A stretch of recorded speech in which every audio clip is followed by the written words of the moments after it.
খাবো। তোমাকে পেট ভরে ফুচকা খাবো আমি। সরি ভাই, সরি ভাই।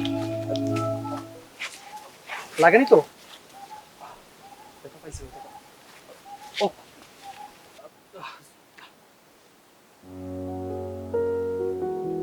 কি ব্যাপার সিনহা? তোমার ছবি এই পাগলের ফোনে কেন? দেখি, আসলেই তো আমার ছবি এই পাগলের ফোনে কেন?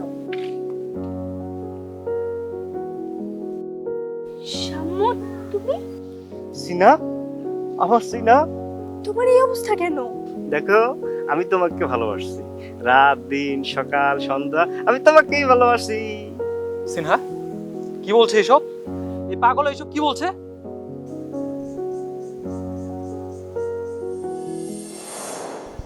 সিনা, তুমি এসব কি বলতেছো? তুমি বিয়ে করে ফেলবে মানে? হ্যাঁ, আমি বিয়ে করে ফেলবো। তোমার মতো বেকার ছেলের সাথে আমার ফ্যামিলি আমাকে বিয়ে দিবে না। আর আমি আমার মা বাবার একমাত্র সন্তান। আমি তাদের অমতে গিয়ে আমি তোমাকে বিয়ে করতে পারবো না। তার চেয়ে ভালো হবে তুমি আমাকে ভুলে যাও। পারলে আমাকে ক্ষমা করে দিও। সিনা দেখো, তুমি এই সমস্ত কথা বলো না। আমি তোমাকে ছাড়া বাঁচতে পারবো না সিনা। ধুর, বাঁচতে পারবো না। এসব কথা না সব ছেলেরাই বলে থাকে, ঠিক আছে? এসব কথা বলো না। পরে না ছেলে ঠিকভাবে সুন্দরভাবে বেঁচে থাকে।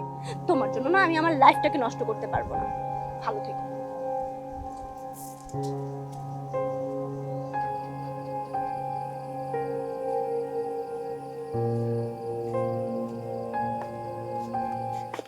কি সমস্যা? হ্যাঁ, তুমি এত রাতে আমাকে কল করছো, আবার আমার বাড়ির সামনে চলে আসছো। সিনহা, তোমার কাছে একটা শেষ আকুতি নিয়ে আসছি। দেখো আমি জানি আমাকে ছেড়ে যেতে তোমারও কষ্ট হচ্ছে এবং আমিও কষ্ট পাচ্ছি। প্লিজ তুমি আমাকে আর কষ্ট দিও না। চলো না আমরা দুজন মিলে বিয়ে করে ফেলি। এটা আর কোনোভাবেই সম্ভব না, কারণ কাল বিকেলেই আমার বিয়ে। তার চেয়ে ভালো হবে তুমি এখান থেকে চলে যাও।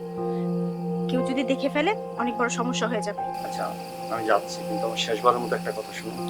উফ, তোমার শেষ কথা আমি কি শুনবো? সে একই কথাই তো বলবে যে তুমি আমাকে ছাড়া বাঁচতে পারবে না।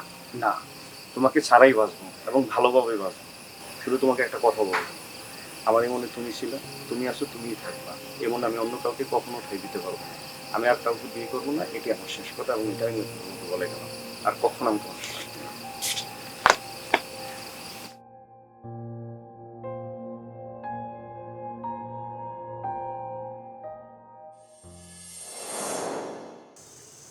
বলো কি এসব? জানো সিনহা, আমি এখনো তোমাকে ভালোবাসি। তোমাকে দেওয়া কথার বরখেলাপ আমি একটু করি। এখনো আমার মনে প্রাণে সকাল সন্ধ্যা সারাক্ষণ শুধু তুমি আছো। আমি তোমাকেই ভালোবাসি। আমি তোমাকে কখনো ভুলতে পারিনি। আমার নিঃশ্বাসে বিশ্বাসে শুধু তুমি আর তুমি। জানোসি না, সব ছেলেরা একরকম হয় না। কেউ কেউ কথা দিলে কথা রাখে। আমিও আমার কথা রেখেছি।